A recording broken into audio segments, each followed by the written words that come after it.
একদা উম্মে আইমান কোনো এক দরকারে হযরত ফাতেমা রাদিয়াল্লাহু তাআলা আনহার বাড়িতে যান। ফাতেমা রাদিয়াল্লাহু তাআলা আনহার দরজার মধ্যে গিয়ে উম্মে আইমান ডাকতে থাকেন, কিন্তু ভিতর থেকে কেউ কোনো কথা বলছে না। উম্মে আইমান আবার দরজায় নক করলেন, কিন্তু ভিতর থেকে কেউ দরজা খুলছে না। তারপর উম্মে আইমান দরজার ফাঁক দিয়ে ঘরের ভিতরে তাকাতেই দেখলেন হযরত ফাতেমা রাদিয়াল্লাহু তাআলা আনহা রুটির জাঁতা পিষতে পিষতে ঘুমিয়ে পড়েছেন এবং তার চৌকির মধ্যে একজন মহিলা বসে তাসবিহ পাঠ করছে এবং আরেকজন মহিলা হযরত হাসান এবং হুসাইন রাদিয়াল্লাহু তাআলা আনহুকে দোলনার মধ্যে দুধ খাওয়াচ্ছে। এই দৃশ্য দেখার পর উম্মে আইমান মা ফাতেমার বাড়ি থেকে চলে নবীজির দরবারে এসে প্রবেশ করেন। নবীজিকে সালাম দিয়ে উম্মে আইমান নবীকে বলেন, ইয়া রাসূলুল্লাহ, আমি কোনো এক দরকারে ফাতেমার বাড়িতে গিয়েছিলাম, তার ঘরের মধ্যে আমি এমন দৃশ্য দেখতে পেলাম। তারপর নবীজি উম্মে আইমানকে বলেন, আমার মেয়ে ফাতেমা রুটির জাতা পিষতে পিষতে ক্লান্ত শরীর নিয়ে ঘুমিয়ে পড়েন, কিন্তু তখনও তার তাসবিহ পাঠ করা বাকি ছিল।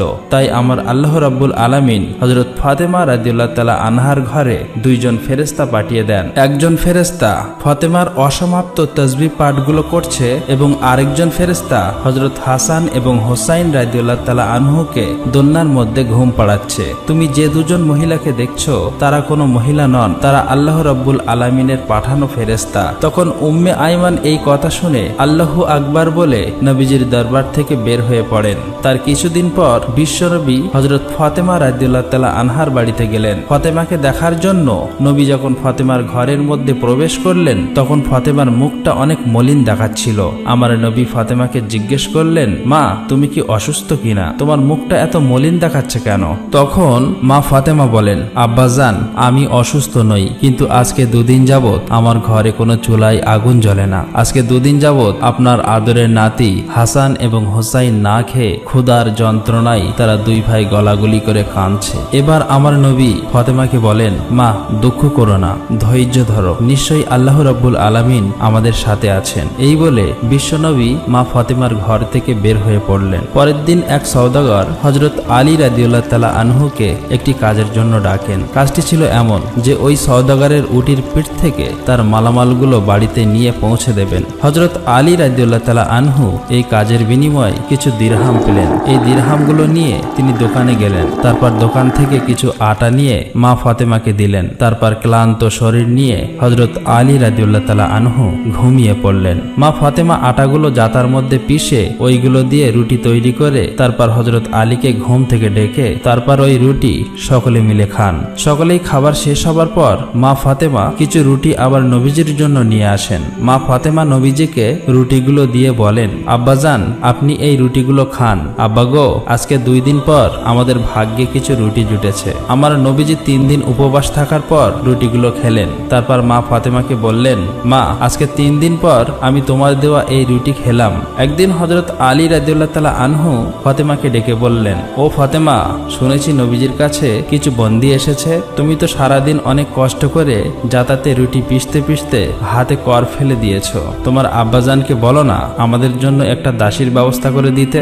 তখন ফাতেমা হযরত আলীর কথা মতো নবীজির দরবারে যাওয়ার জন্য রওনা হলেন। কিন্তু ফাতেমা এতটাই লাজুক ছিলেন যে তিনি বিশ্ব নবীর কাছে এই কথাটা বলতে পারলেন না। তাই দরবারের মধ্যে না ঢুকে বাইরে থেকে আবার হযরত ফাতেমা বাড়িতে চলে আসেন। তখন হযরত আলী রাদিয়াল্লাহু তাআলা আনহু ফাতেমাকে দেখেই বুঝতে পেরেছেন যে ফাতেমা তার লজ্জার কারণে বিশ্ব নবীর কাছে এই কথা বলতে পারেনি। তখন হযরত আলী বলেন, ফাতেমা, চলো আমরা দুজন গিয়ে নবীজির কাছে একজন দাসীর কথা বলি। এই বলে তারা দুজন নবীজির দরবারের উদ্দেশ্যে রওনা দিলেন। ফাতেমা রাদিয়াল্লাহু তাআলা আনহা এবং হযরত আলী রাদিয়াল্লাহু তাআলা আনহু নবীজির দরবারে এসে নবীকে একজন দাসীর কথা বললেন। তখন নবীজি এই প্রস্তাবে অসম্মতি জ্ঞাপন করলেন। অতঃপর হযরত আলী রাদিয়াল্লাহু তাআলা আনহু এবং হযরত ফাতেমা রাদিয়াল্লাহু তাআলা আনহা আদবের সাথে নবীজির দরবার থেকে বের হয়ে বাড়িতে চলে আসেন। তার পরের দিন নবীজি ফাতেমার বাড়িতে আসলেন। তারপর ফাতেমার কাছে গিয়ে নবী বললেন, মা, আমি তোমাদেরকে কিছু তাসবিহ পাঠ করার জন্য দিয়ে যাচ্ছি।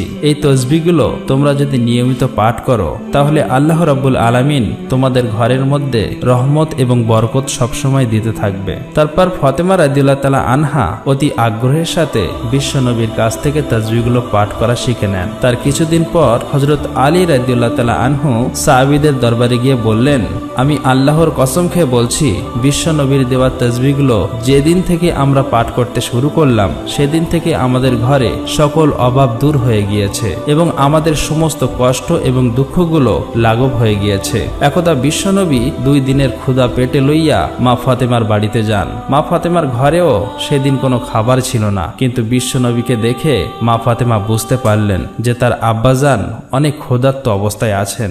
নবীজি ফাতেমার ঘরেই এসেই বুঝতে পেরেছেন যে ফাতেমার ঘরে কোনো খাবার নেই। তখন বিশ্বনবী মুচকি হেসে ফাতেমাকে বললেন, ও ফাতেমা, আমি এদিক দিয়ে যাচ্ছিলাম, ভাবলাম তোমাকে একবার দেখে যাই। এই বলে নবীজি ফাতেমার ঘর থেকে বের হয়ে গেলেন, কিন্তু মা ফাতেমা ঠিকই বুঝতে পেরেছিলেন নবীজি ক্ষুধার্ত অবস্থায় তার ঘরে এসেছিলেন। তখন ফাতেমা কন্দনরত অবস্থায় নামাজে বসে যান।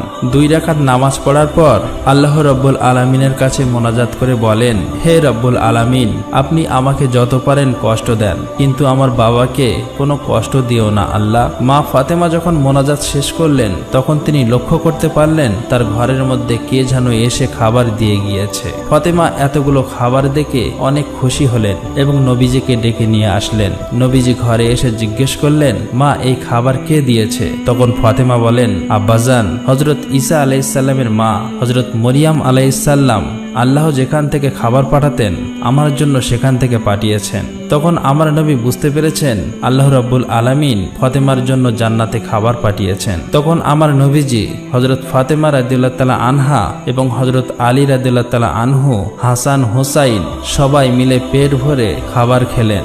এত সুস্বাদু খাবার খেয়ে মা ফাতেমা রাদিয়াল্লাহু তাআলা আনহা আল্লাহ রাব্বুল আলামিনের দরবারে শুকরিয়া আদায় করলেন। ফাতেমা লক্ষ্য করলেন তাদের সবার খাবার শেষেও অনেক খাবার অবশিষ্ট রয়ে গিয়েছে। তখন ফাতেমা পাড়া প্রতিবেশীকে ডেকে সমস্ত খাবারগুলো তাদের সবাইকে দিয়ে দিলেন। পাড়া প্রতিবেশীরা এত সুস্বাদু খাবার খেয়ে মা ফাতেমার প্রশংসা করতে লাগলেন। একদা হযরত আবু বকর রাদিয়াল্লাহু তাআলা আনহু এবং হযরত ওমর রাদিয়াল্লাহু তাআলা আনহু 3 দিন ধরে কোথাও নবীজিকে খুঁজে পাচ্ছিল না। অবশেষে হযরত আবু বকর রাদিয়াল্লাহু তাআলা আনহু এবং হযরত ওমর মুনাফিকদের কাছে গেলেন। মুনাফিকদের কাছে গিয়ে হযরত ওমর তলোয়ার তাক করে বললেন, হে মুনাফিকের বাচ্চারা, আমার নবীকে কোথাও খুঁজে পাওয়া যাচ্ছে না, তোরা বল আমার নবীজি কোথায় আছে, না হলে সবগুলোকে আজকে আমি কতল করে ফেলবো। তখন মুনাফিকরা বলতে লাগলো, হে ওমর, বিশ্বাস করো আমরা কোথাও তোমার নবীকে দেখিনি। তখন হযরত আবু বকর রাদিয়াল্লাহু তাআলা আনহু ওমরকে বললেন, ওমর চলো আমরা সামনের রাস্তাটায় যাইয়া দেখি,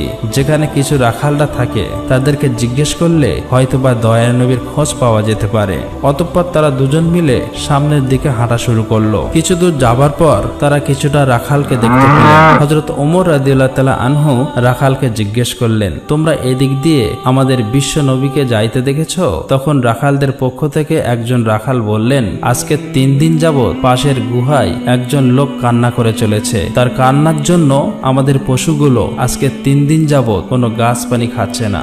দুগ্ধপায়ী পশুর বাচ্চারা দুধে মুখ লাগাচ্ছে না। মনে হচ্ছে আমাদের পশুগুলো যেন 3 দিন ধরে কান্না করছে।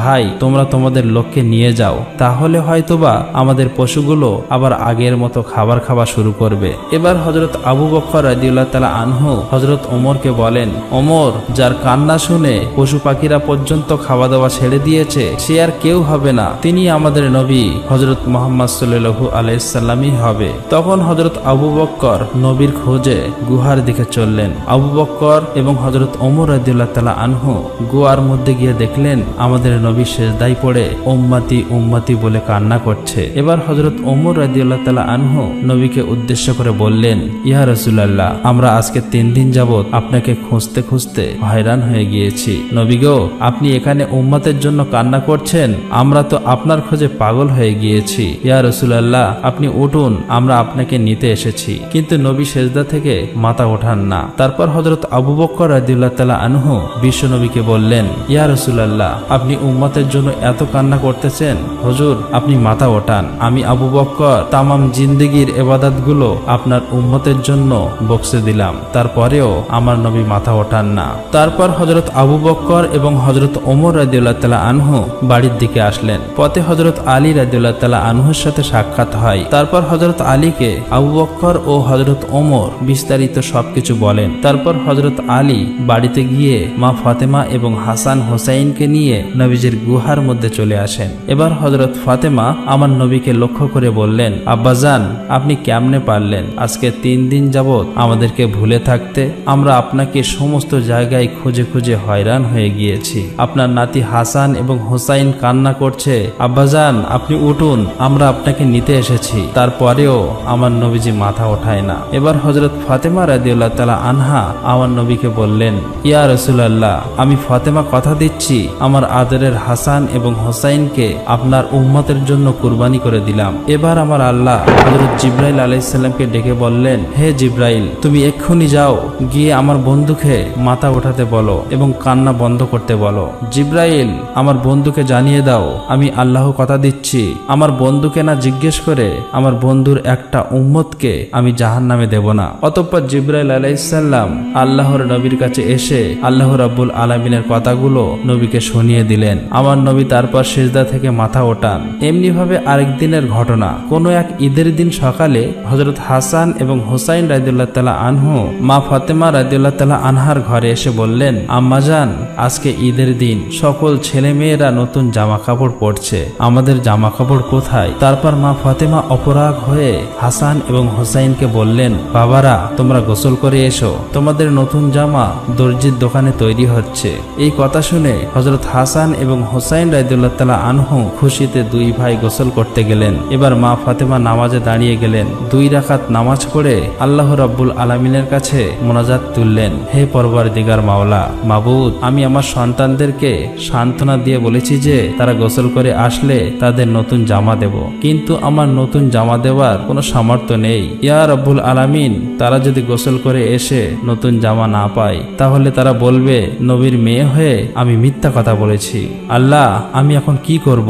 এই সব বলে মা ফাতেমা আল্লাহর দরবারে ফরিয়াদ করতে লাগলেন। মা ফাতেমা যখন মোনাজাত শেষ করলেন তার কিছুক্ষণ পরই দেখতে পাচ্ছেন হযরত হাসান এবং হোসাইন রাদিয়াল্লাহু তাআলা আনহু 2টা প্যাকেট হাতে নিয়ে ঘরের মধ্যে ঢুকলেন। তারপর মা ফাতেমা হাসান এবং হোসাইনকে জিজ্ঞেস করলেন, বাবারা তোমাদের হাতে কি? তারপর হাসান হোসাইন জবাব দিলেন, আম্মাজান বাইরে দর্জি আমাদেরকে 2টা জামার প্যাকেট দিয়ে গিয়েছে। অতঃপর মা ফাতেমা জামার প্যাকেটগুলো খুলে এত সুন্দর জামা দেখতে পেয়ে আল্লাহ রাব্বুল আলামিনের দরবারে শুকরিয়া আদায় করলেন। তার কিছুদিন পর বিশ্বনবী দুনিয়া ছেড়ে চলে যান। নবীজি দুনিয়া ছেড়ে চলে যাবার 2 দিন পর অর্থাৎ আবু বকর রাদিয়াল্লাহু তাআলা আনহু একাকী কোথাও হেঁটে যাচ্ছিলেন। প্রতিমধ্যে তিনি দেখতে পেলেন সামনে ইবলিশ শয়তান দাঁড়িয়ে কান্না করছে। তখন হযরত আবু বকর ইবলিশকে উদ্দেশ্য করে বললেন, হে ইবলিশ, তুমি কেন কান্না করছো? এখন তো তোমার খুশির দিন, বিশ্বনবী দুনিয়া ছেড়ে চলে গিয়েছে। তারপর ইবলিশ হযরত আবু বকর রাদিয়াল্লাহু তাআলা আনহুকে উদ্দেশ্য করে বললেন, ভাই আবু বকর, নবীজি দুনিয়া ছেড়ে চলে যাবার কারণে আমি ইবলিশও বিস্মিত হয়েছি। কেননা আমি জানি আল্লাহ রাব্বুল আলামিন আমাকে যে শাস্তি দিয়েছে, আমার স্থান চিরস্থায়ী জাহান্নামী। কিয়ামতের পর আমাকে সারা জীবন জাহান্নামের শাস্তি ভোগ করতে হবে। জাহান্নামের শাস্তি সম্পর্কে আমি জানি কত কঠিন হবে সেটা। ভাই আবু বকর, তাই আমি প্রতিটি সময় প্রতিটি মুহূর্তে বিশ্বনবীর সাথে সাক্ষাৎ করতে চেয়েছিলাম। আমি চেয়েছিলাম বিশ্বনবীকে দিয়ে আল্লাহ রাব্বুল আলামিনের কাছে কৈফিয়ত করে আমাকে ক্ষমা করার ব্যবস্থা করা যায়। কিন্তু যতবারই আমি নবীজির কাছে গিয়েছি ততবারই নবীজির সাথে কেউ না কেউ ছিল। কখনো আমি নবীজিকে একা পাইনি। তারপরেও আমি নবীজিকে একা পাওয়ার চেষ্টা চালিয়ে যাচ্ছিলাম। এখন তো বিশ্বনবী দুনিয়া ছেড়ে চলে গিয়েছে, আমার ক্ষমার রাস্তাও চিরতরে বন্ধ হয়ে গিয়েছে। এই ভেবে আমি কান্না করছিলাম। অতঃপর হযরত আবু বকর রাদিয়াল্লাহু তাআলা আনহু ইবলিশের মুখে এই কথা শোনার পর আস্তে আস্তে সামনের দিকে হেঁটে চললেন। বিশ্বনবী ছেড়ে চলে যাবার 6 মাস পর তথা হযরত আলী রাদিয়াল্লাহু তাআলা আনহু মসজিদ থেকে ফরজের নামাজ কায়েম করে ঘরে এসে দেখলেন মা ফাতেমা ঘরেই কাঁদছে। তখন হযরত আলী রাদিয়াল্লাহু তাআলা আনহু ফাতেমাকে বললেন, ও ফাতেমা, তোমার কি শরীর খারাপ লাগছে? তখন ফাতেমা বললেন, আলী, আজকে আমার শরীরটা বেশি খারাপ লাগছে। হে আলী, আজকে আমি এমন একটি স্বপ্ন দেখেছি যে স্বপ্ন দেখার পর আমার আর কিছুই ভালো লাগছে না। অতঃপর হযরত আলী রাদিয়াল্লাহু তাআলা আনহু ফাতেমার কাছে স্বপ্নের ব্যাপারে জানতে চাইলেন। তখন ফাতেমা বললেন, আমি আজকে রাতে স্বপ্নে দেখলাম আমার বাবা আমার ঘরে এসে আমাকে খুঁজছেন। আমি যখন আমার বাবার কাছে গিয়ে দাঁড়ালাম তখন আমার আব্বাজান আমাকে বলছেন, মা আমি তো তোমাকেই খুঁজতেছি, শোনো মা, আজকে তুমি রোজা রাখবে এবং শেয়ারি করবে আলীর দস্তারখানায় আর ইফতারি করবে আমার দস্তারখানায়। হযরত আলী রাদিয়াল্লাহু তাআলা আনহু জ্ঞানী মানুষ, এই কথা শোনার পর তার আর কোনো কিছু বোঝার বাকি রইল না। আলী বুঝতে পারলেন ফাতেমা রাদিয়াল্লাহু তাআলা আনহার আজকে হয়তো দুনিয়া ছেড়ে চলে যাবেন। তারপর হযরত আলী ফাতেমার পাশে বসে কান্না করতে লাগলেন। কিছুক্ষণ পর হযরত হাসান এবং হযরত হুসাইন ঘরের মধ্যে এসে দেখলেন তার বাবা মা কান্না করছে। তখন হাসান ও হুসাইন মা ফাতেমাকে বললেন, আম্মাজান আপনারা কেন কান্না করছেন? কথিত আছে যখন কোনো সময় হযরত হাসান এবং হুসাইন রাদিয়াল্লাহু তাআলা আনহু মা ফাতেমাকে এটা সেটা জিজ্ঞেস করে বিরক্ত করত, তখন মা ফাতেমা হাসান এবং হুসাইনকে বলতেন, তোমাদের নানাজির রওজা থেকে ঘুরে এসো। আজও মা ফাতেমা হাসান এবং হুসাইনকে বললেন, বাবারা তোমাদের নানাজির রওজা থেকে ঘুরে এসো।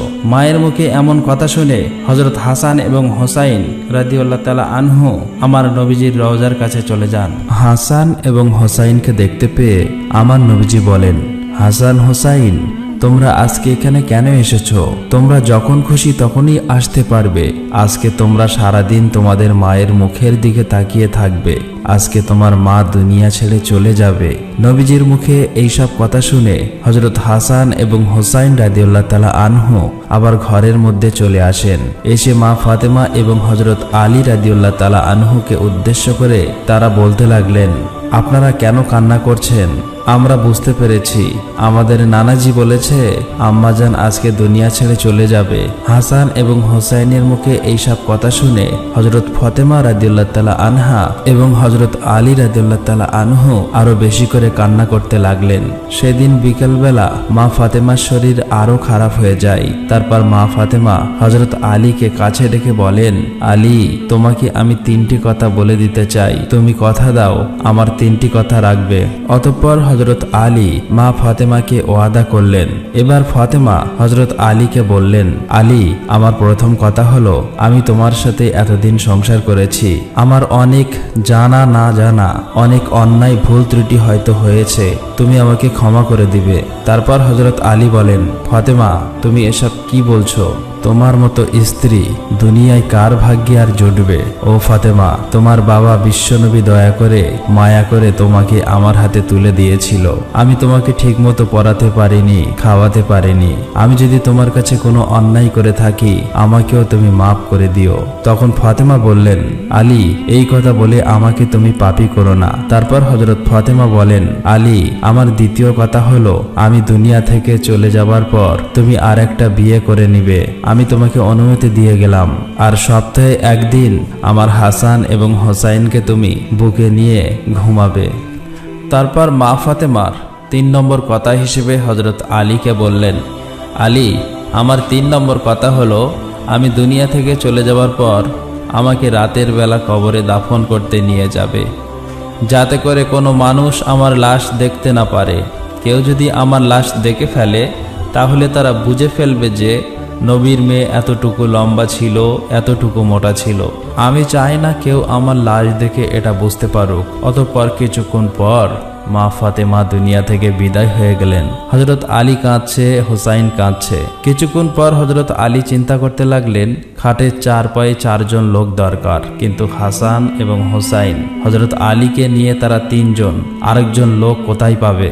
অতঃপর কিছুক্ষণ পর নবী সাহাবী আবু যর গিফারি রাদিয়াল্লাহু তাআলা আনহু হযরত আলীর ঘরে প্রবেশ করলেন। তারপর আবু যর গিফারি রাদিয়াল্লাহু তাআলা আনহু খাটের অন্য একটি পায়ে ধরে তারা 4 জন মিলে মা ফাতেমাকে কবরের দেশে নিয়ে আসলেন। কবরে আসার পর হযরত আলী নবীর সাহাবী আবু যর গিফারি রাদিয়াল্লাহু তাআলা আনহুকে লক্ষ্য করে বললেন, ও আবু যর তুমি কি করে জানলে আজকে ফাতেমা দুনিয়া থেকে বিদায় হয়ে গিয়েছে? তারপর আবু যর গিফারি রাদিয়াল্লাহু তাআলা আনহু আলীকে উত্তর দিলেন, আলী আমি স্বপ্নে দেখতে পেলাম বিশ্বনবী আমার কাছে এসে বলছেন, আবু যর গিফারি আমার মেয়ে ফাতেমা আজকে দুনিয়া থেকে চলে গিয়েছে, তার খাটের পায়া ধরার জন্য একজন লোক দরকার, তুমি যাও আমার মেয়েকে দাফন কাফন করে দিয়ে আসো। অতঃপর তারা সবাই মিলে মা ফাতেমার লাশ কবরের মধ্যে নামালেন। এরপর কবরের উদ্দেশ্য করে আবু যর গিফারি রাদিয়াল্লাহু তাআলা আনহু বলতে লাগলেন, হে কবর তুমি কি জানো তোমার মধ্যে আজকে কাকে রেখে রেখে যাচ্ছি, আজকে তোমার মধ্যে রেখে যাচ্ছি বেহেশতের মহিলাদের সর্দারিনী মা ফাতেমা রাদিয়াল্লাহু তাআলা আনহাকে রেখে যাচ্ছি। সাবধান কবর, তুমি কিন্তু তার সাথে ভালো ব্যবহার করবে। কবর থেকে কোনো আওয়াজ আসছে না। আবু যার গিফারি রাদিয়াল্লাহু তাআলা আনহু আবার বললেন, হে কবর, তোমার মধ্যে আজকে এমন একজন ব্যক্তিকে রেখে যাচ্ছি যিনি হলেন শেরে খোদা হযরত আলী রাদিয়াল্লাহু তাআলা আনহুর স্ত্রী। কবর থেকে কোনো আওয়াজ আসছে না। তারপর আবু যার গিফারি রাদিয়াল্লাহু তাআলা আনহু আবারও বললেন, কবর, তোমার মধ্যে আজকে এমন একজন ব্যক্তিকে রেখে যাচ্ছি যারা বেহেশতি যুবকদের সর্দার হযরত হাসান এবং হোসাইন রাদিয়াল্লাহু তাআলা আনহুর মাকে রেখে যাচ্ছি।